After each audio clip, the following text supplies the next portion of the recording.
அபிராமி அந்தாதி பாடல் எண் 45.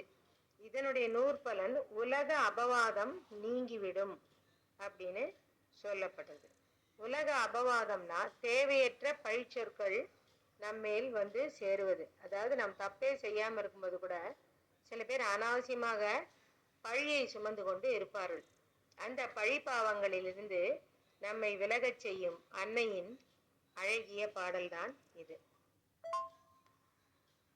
தொண்டு செய்யாது நின் பாதம் தொழாது துணிந்திச்சையே பண்டு செய்தார் உளரோ இளரோ அப்பரிசடியேன் கண்டு செய்தாலது கை தவமோ அன்றிச் செய்தவமோ மிண்டு செய்தாலும் பொறுக்கை நன்றே பின் வெறுக்கையன்றே.